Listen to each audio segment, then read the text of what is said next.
Welcome to the Private Practice Startup Podcast, where we help ambitious private practitioners across the globe to brand themselves and grow their dream practices. We chat with successful private practitioners, business coaches, and marketing experts, bringing you tons of practice building ninja tips. Visit privatepracticestartup.com for awesome resources, attorney-approved private practice paperwork, and our signature marketing e-course. Here are your co-hosts, Dr. Kate Campbell and Katie Lemieux. Hey there, Startup Nation. Welcome back to another episode of the Private Practice Startup Podcast. We are going to be talking with Casey Compton today on when to grow, hold, and pump the brakes. Obviously, talking all about your private practice. Just a little bit about Casey. Casey has a multi-specialty group practice. She's an owner in Kentucky. She has over 80 employees, 6 locations in 17 counties, and growing. That's amazing. Casey's dubbed the systems and processes girl and loves anything to do with innovation and strategy. She just had a baby 5 weeks ago, and she couldn't stay away from business. So we're super glad to have her here with us and you. But before we get started, we hope you guys joined us last week as we spoke with Eric Red and Shauna Roberts. Eric is the co-founder of Addo Network, and what they do is they help people scale into a group practice or really build the group practice. They're kind of like that magical unicorn that every therapist dreams of, that someone else is just going to take care of all of the business stuff so you can do what you love. If you're brand new here, we say welcome to the family, and we have a gift for you. That is our A to Z cheat sheet, the essentials for building and growing your dream practice. Head over to privatepracticestartup.com. Look for the resources tab in there. You'll see it. That will include not only the A to Z cheat sheet, but also 5 days of practice building emails to help you on your private practice journey. So welcome, Casey. Hi, you are so good at this. Wow. Thank you, because it's so funny because it's like I got to make sure I say all these things and I still get a little nervous. I have to tell my body to relax and then, but thank you. I appreciate that. And we've been doing this now for 3 years. Yeah, this is episode 163. So you'd hope that we'd have it a little systemized and down at this point, right? Right. Yeah. You've worked all the kinks out by now. Yes. Yeah. And especially after creating our marketing e-course, and Kate edited all of it herself, It really reminded me that I say so too much. So I also have to listen for those too. The so's, interestingly enough, and the you-knows. And awesome. We do the awesome as the transition. So. Well, I'm guilty of that too. And I was bringing my 5-year-old home from preschool yesterday, and she was telling me a story, and she was like, and she kept saying it, and I was like, oh my gosh, she's getting that from me because I do it too. So I'm guilty. So funny. I'm really curious. To get out of the habit of that. And I almost just said it, so I was like, don't say so. But I'm really curious, like, did you set out to have this massive practice? Like, No. To be honest, I don't really know what I set out to do. I just set out, I knew I wanted to own a business, and I knew I loved therapy, and I just knew whatever I did, I wanted it to be very controlled and very structured and like natural feeling. So it wasn't really like I set out and said, hey, I want to have 100 employees or anything like that. It just kind of, as we built our infrastructure and everything started growing, it just happened so naturally. I can say that now. In the moment, it did not feel natural, I'm sure, but now looking back, it definitely wasn't a plan. Say that. Tell us a little bit about your journey from where you started and then growing to the point that you have.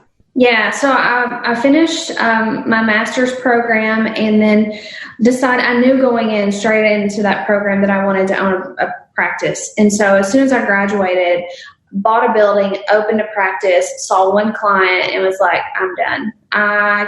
It wasn't the business side that freaked me out. It was the clients that freaked me out. And I just realized I wasn't nearly as clinical as I needed to be. And I really couldn't back up. I mean, I couldn't go out there and say that I was specialized in anything, because I didn't. And I wasn't even very good. And so I stopped, and I went and worked for a couple different agency type places and got a lot of clinical background. And then once I became very confident as a clinician, and felt like I truly did have a specialty, then I knew it was time. And so that's when I went back and did it again. And so I did private practice just for a brief period of time, and got pregnant with my second daughter, Lennon, and it was a very high-risk pregnancy. So I was off on bed rest for almost 5 months, and I could not work, and I had no income. Wow.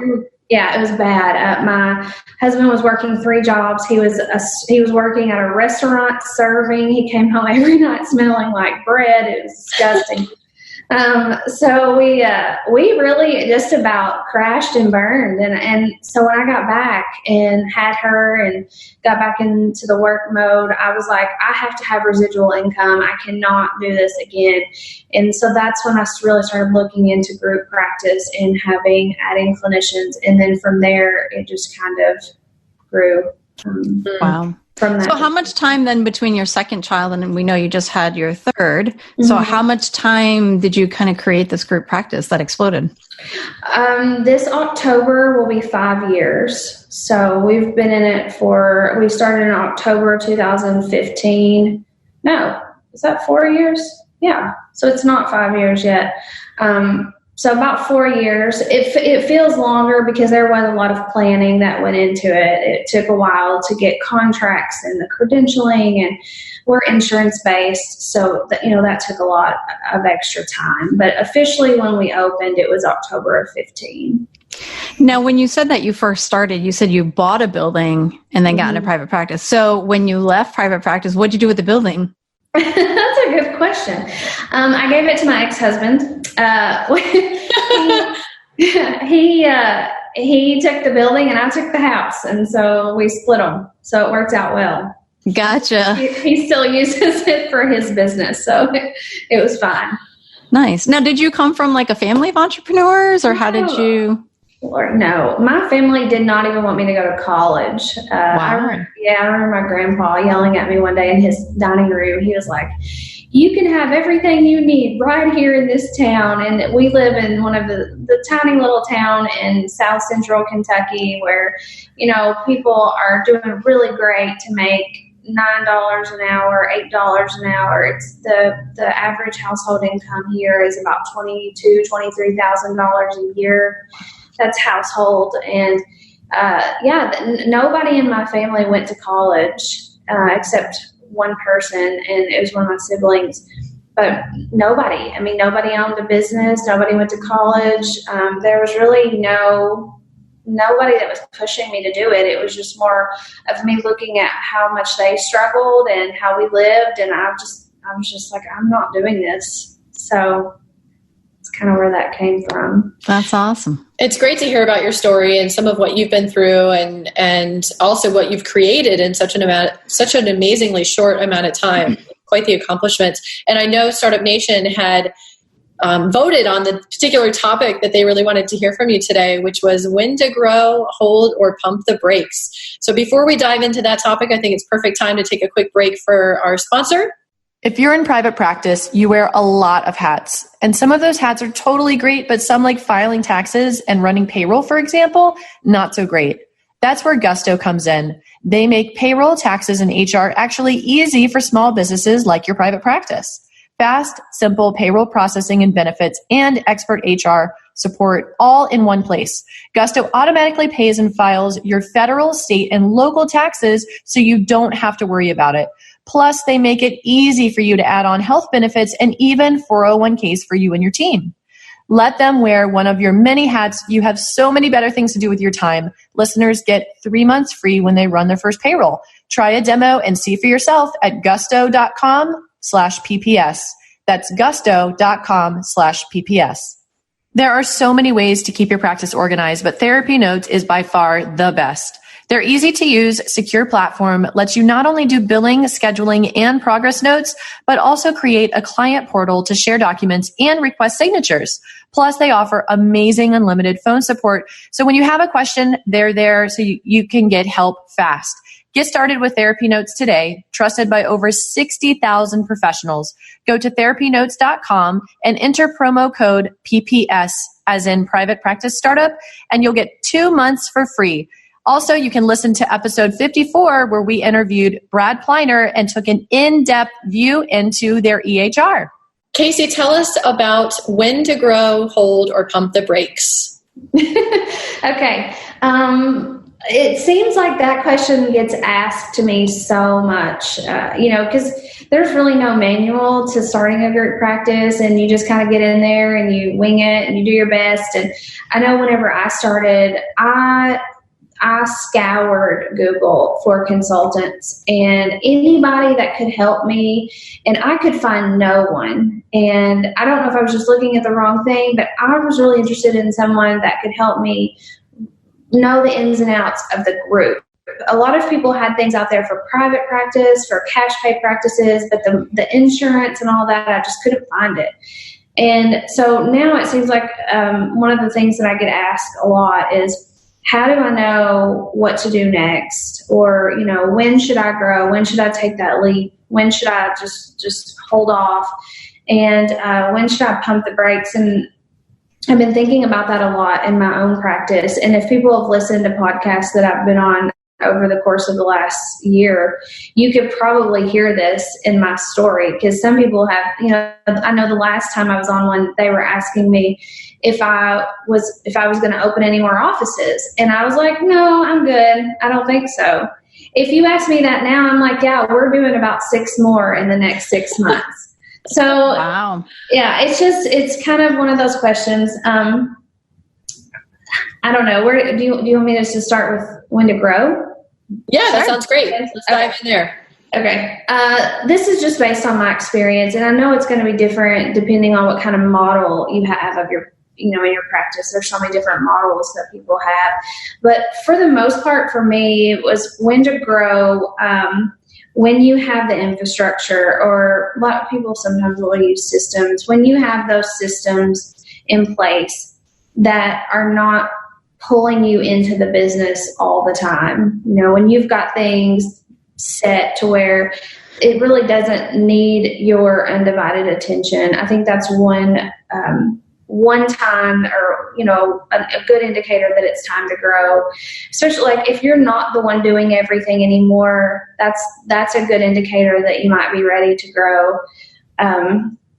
Also, if there's a need for us, we kind of grew based on the need in our area, and there was just a huge need, and it was very underserved. So we kind of looked at the market and found a population that had not been tapped into yet. And so really we had no competition, because we kind of snuck in there and we were the only ones doing it. Now we have tons of competition because people have caught on and they're like, oh, I want to do that too. But if there is a need that you can tap into, and then just to go along with that is when you've created something that no one else has, that's a really good time to grow. And then lastly, it's more of a common sense when you have the funds. For us, growing doesn't necessarily cost us a lot in overhead.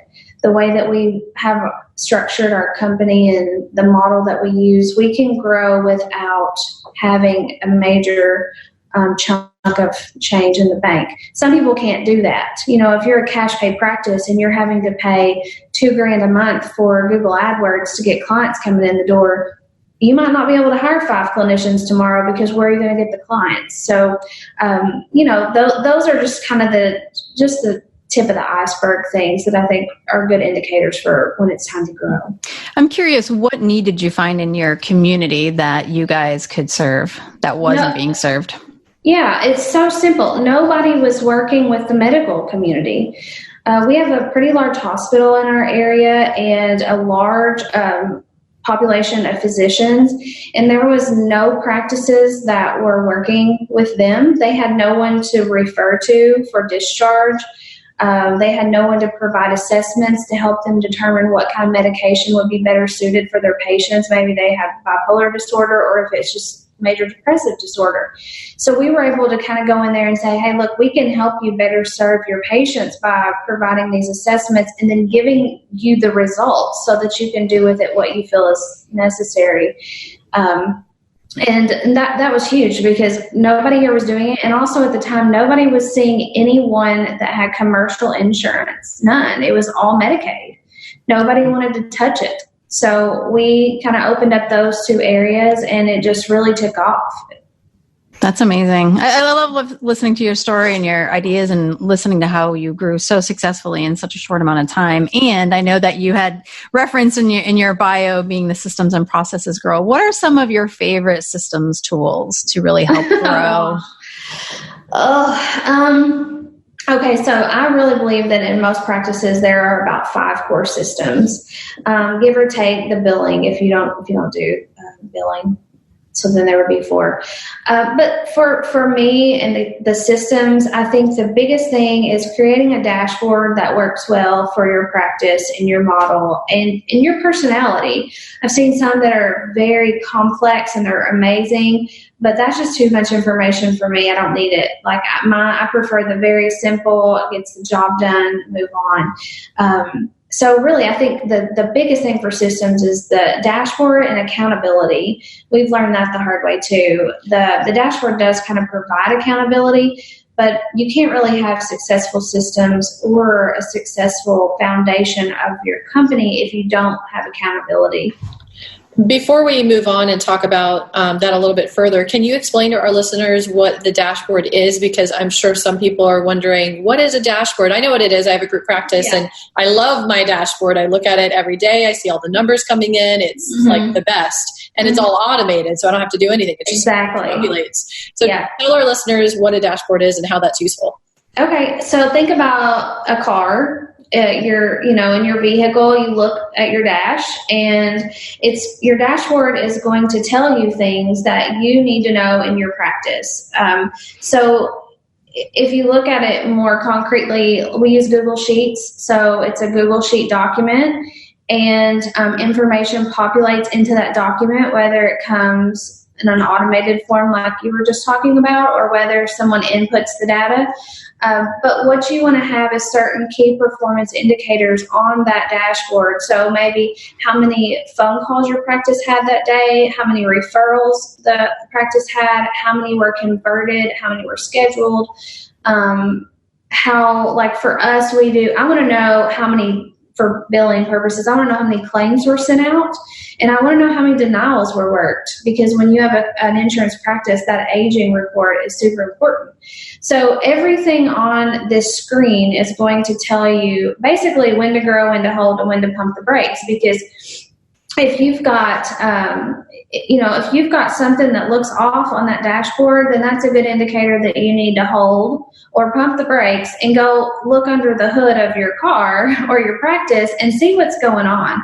And I can't even tell you how many times that dashboard in our practice has helped me find major problems before they could have really taken a bad toll on my practice. And that, again, it's accountability. So like if you're looking at your dashboard and those referrals are down, then who's responsible for the referrals? And then how are you going to check in with them to make sure that this doesn't continue? Or if your denials, if they've not worked denials in 10 days, guess what? You're getting ready to have a cash flow problem. So, those are things that I look at that kind of tell me who I need to talk to and what we need to do to get something going to prevent any problems. Mm-hmm.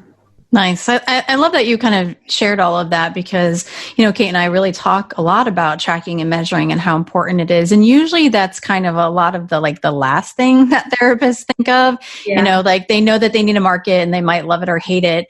And, obviously they want to serve their clients, especially if they're a solopreneur or they are building into a group practice or are in a group practice. But the dashboard and the numbers are so essential. I know that Kate and I have conversations about numbers, and it really does help you determine what's happening, what's missing, or, hey, what's working, right? So let's do more of that. Well, and it helps you determine where to spend your money. And I can't even tell you how many people I talk to, and I swear they're spending thousands on Google AdWords a month. And I say, tell me about the system that you have in place to make sure that your calls are getting through and they're getting converted. And then they look at me like I have 3 heads. And so they're spending the money on the marketing, but they're not spending the time or the money to build the system that's going to support the marketing. So if you're paying people to click and call you, but you don't have anyone answering your phone, you might as well just throw your money down the drain. You're wasting it. And so, that's just a small little example of how a dashboard and accountability and systems kind of all like intertwine. Mm-hmm. Totally. So we talked a little bit about that kind of really helps you do all the things, right? Grow, scale, or pump the brakes. Yeah. What are some other things that help therapists decide what step is next? Yeah. So, I guess we could go to hold. A lot of times I feel like people come and they're in that holding spot because they're unsure of what direction they want their practice to go. And I remember whenever I was starting, I met with this financial advisor. I talk about him in almost every podcast. And he told me, he was like, "Hey, see, if you don't know where you're going, any road will get you there." And I've kind of lived by that because everything that we do is intentional. And I think if you don't know where you're going, then you need to hold and you need to figure that out. Now, that doesn't mean that you have to know every step that your business is going to take for the next 5 years. But if you know that eventually you're going to convert and drop insurances and be a cash pay practice, then everything that you're doing should help you get there. And so I think that's a big one. Also, holding whenever you need to build up some revenue. And we went through about a year of a holding phase, maybe a year and a half, because we were not at a financial point where I felt like I had that security. I wanted to grow, but I didn't want to grow at the expense of something bad happening to my practice. So we held. And even though I could have hired 20 therapists last year and we could have opened up all kinds of offices, it just didn't feel like it was the right thing to do. So, holding for revenue. And then the last thing for holding, which I think is probably the most important and my favorite part, this is one of my favorite things I like to do for practices. We do it in a thing called a practice analysis. Hold whenever you have not identified patterns in your practice. So for me, I want to know patterns. I want to know revenue patterns. I want to know hiring patterns, trends. I want to see all that. Because when you have a pattern, what does that do? That's the best chance you have to predict the future. That's the best chance unless you're psychic, and I'm not. So, identifying those patterns is major. And you can't really do that when you're growing because then you're going to change it all. So those would probably be my top 3 things when you're really considering if you should just hold off. Nice. And then tell us about the pump the brakes. Okay, this one's easy. Pump the brakes when you feel like you are losing your mind. If you're being pulled into every single system of your practice, if you're being pulled into the office management, if you're being pulled into the billing, if you're being pulled into the hiring, and you don't want to be there, and you're being pulled in all those different directions, it's time to pump the brakes.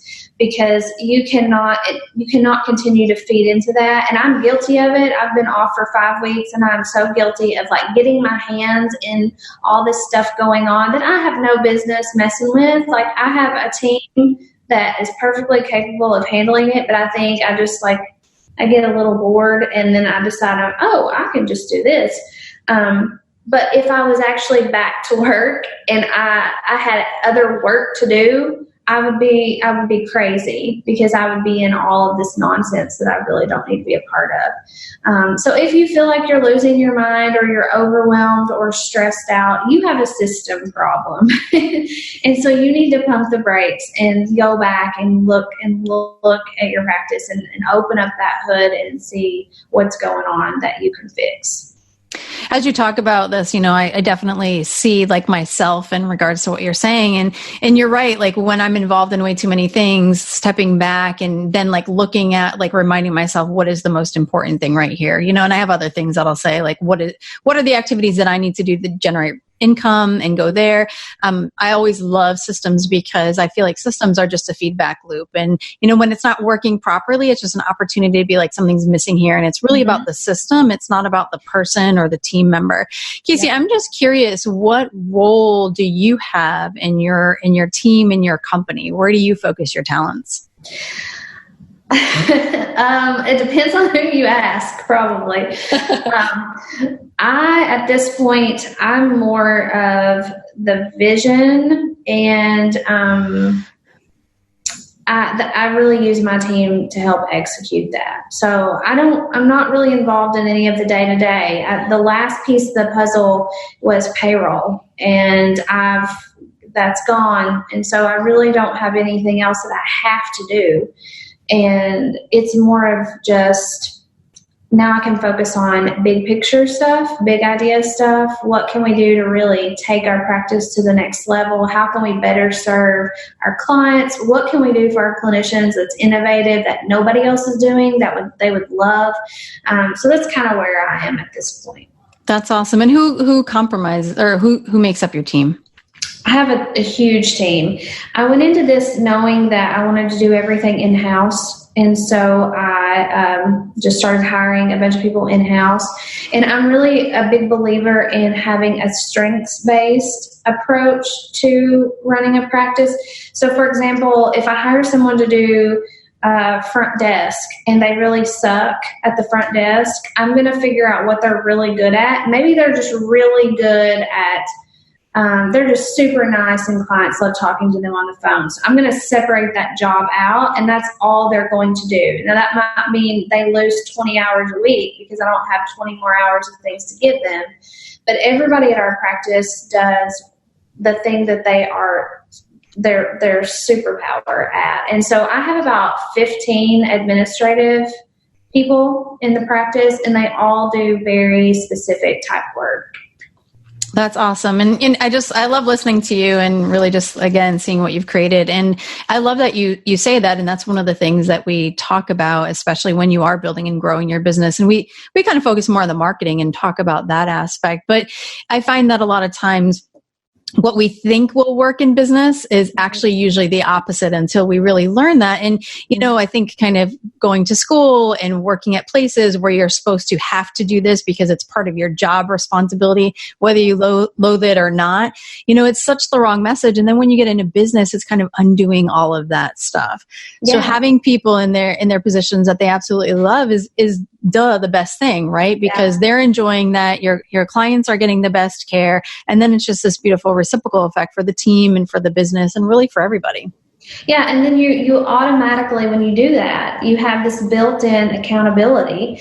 And I swear, I thought I was nuts. I really did. I thought, this is the stupidest business model ever. And I'm not going to tell anyone I'm doing this because I'm going to sound like a Fruit Loop. But I went to hear Mike Michalowicz speak in Chicago this summer, and that's what he does. I had no idea that's what he does, and I was like, oh my gosh, thank God. I felt so validated because I was like, I'm so glad I'm not the only person that thinks this is a good idea, because you have so many people to manage. There's a ton of them. But for me personally, I would rather manage the people than manage the individual tasks. So it works, and I have some clients that have been doing it, and they really like it, and so hopefully we're kind of onto something. Awesome. Well, what do you hope that people take away from your message today? You all told me to prepare for this one, but now I've rethought my answer. I think really just knowing that business doesn't have to follow a model. It doesn't have to be cookie cutter. If you have something that works for you, then do it. And it really should be a reflection of your personality. And there's no right or wrong. And whatever makes you happy and whatever makes your staff happy, and the happier you are, you're going to attract those people back and hopefully have your dream business, like you said in the beginning. Awesome. Well, we so appreciate you being here with us. And I know that I could probably spend another hour, 2 hours with you just asking lots of great questions. Yeah. And thank you so much for being here with us 5 weeks after your son was born. And you look, for those on video, or not on video. You guys are just listening to audio. She looks amazing and she's here with us. So we appreciate having you with us. And we hope you guys join us next time as we talk with, I believe I forgot to write the name down. I think it's Brandon's going to be joining us talking about how to utilize Google Maps. So it's going to be stop networking and utilize Google Maps for marketing. So this is interesting and we've never really heard this before. So that's why we chose this topic to talk about. Yes, Kate, what about our Brandon Stanton? So he'll Thank be you. I forgot Google to Maps and we'll dive into that topic, which will be great. Yeah. So let's take a moment to acknowledge our Startup Nation Superhero shout out for today's episode. And it's from our colleague, Dr. Andre Caruso. And he says, always very helpful and quite awesome people on this podcast. So thank you, Dr. Andre. That's awesome. We appreciate your feedback. And you guys, we're always trying to create content that's really valuable for you and really meeting your needs, just like today's episode. You guys got to vote out of 4 or 5 topics of what you would want Casey to talk about. And this is the one that you guys chose. So we love to hear from you. We love your feedback. And anytime we get these little encouragements or emails from you guys, it really inspires us to keep going. So if you love the show, subscribe, rate, and review, share with your friends, your colleagues, and definitely if you have a topic that we haven't done yet, let us know. We'd love to be able to support you in that. So thank you, Startup Nation, and we look forward to continuing to inspire you from startup to mastery. Have an amazing day. Take care, everybody. Thanks for joining us on The Private Practice Startup. Visit theprivatepracticestartup.com for awesome resources, free trainings, attorney-approved private practice paperwork, and so much more.